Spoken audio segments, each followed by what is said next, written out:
और मैं सोचता हूँ कि मेरे सहयोगी आदरणीय ज्ञान जी लंबे समय तक विधानसभा में साथ साथ रहे हैं। मदन जी राठौड़ के साथ भी मुझे संघ की पहली शिक्षा वर्ग में शिक्षक के रूप में आपके बीच में रहा था, तब से लेकर के मैं आपके साथ जुड़ा हुआ हूँ।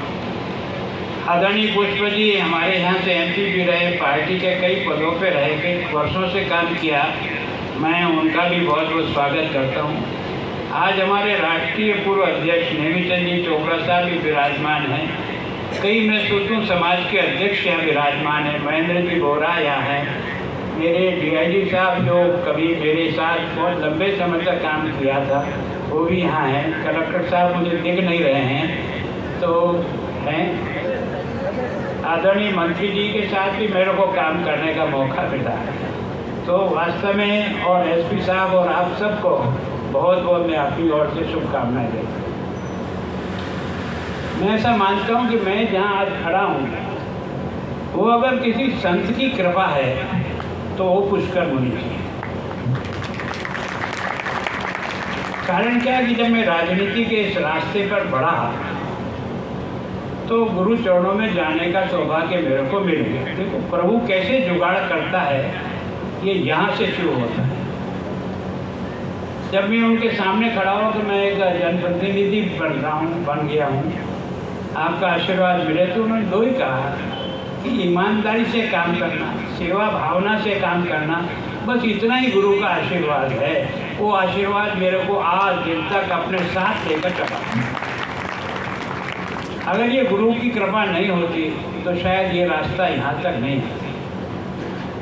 मुझे सौभाग्य मिला कि उनके चरणों में बैठने का, उनके ध्यान के बारे में भी जो उनका दृढ़ निश्चय था, मैं सोचता हूँ कि मेरे जीवन का एक अलौकिक चमत्कार था।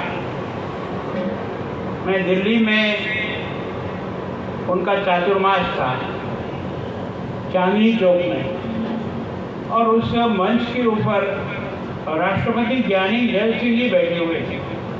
हम सब लोग भी उस कार्यक्रम में थे। जैसी 11 बजी उन्होंने अपना पात्रा उठाया और चल दिया। मैं सामने बैठे बैठे सोचने लगा, यार ये कौन सा साधु है यार, राष्ट्रपति को बुलाया और आप चल दिए। तब पता लगा कि नहीं, उनका 11 से 12 ध्यान करने का जो व्रत है, चाहे वो जंगल हो, चाहे प्रवास हो, चाहे सड़क पे हो, चाहे कहीं भी हो, वो 1 घंटा उन्होंने अपनी साधना के लिए छोड़ रखा। और जैसे ही 1 घंटा समाप्त हुआ वो वापस अपना पात्रा लेकर के फिर आ गए। तब मुझे लगा कि अगर भगवान भी कोई आशीर्वाद देता है तो समय पे बुलाने से ही आता है, ताकि बेटाइम पे बुलाते तो वो भी नहीं आता है। यह है साधना का चमत्कार। साधु जीवन में अगर सबसे बड़ी उपलब्धि है तो अपनी तप और साधना है। वही एक तरह से इस तरह का एक परिवर्तन लाता है कि एक सामान्य पुष्कर मुनि समाज को एक आचार्य देवेंद्र मुनि देकर जा सकता है।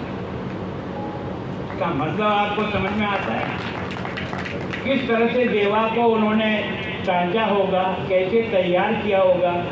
वो ऐसे ही बुलाते थे, देवा ही कहते थे, देवेंद्र मुनि नहीं कहते थे। और जब उनका चादर महोत्सव था उदयपुर में, तारीख तय थी और वो बहुत बीमार थे। मैं आपको इसलिए कह रहा हूँ कि संत की जीवन की साधना यही उसकी ताकत होती है, और वही आपको और मुझको और अशोक जी को सबको प्रेरित करती है ना।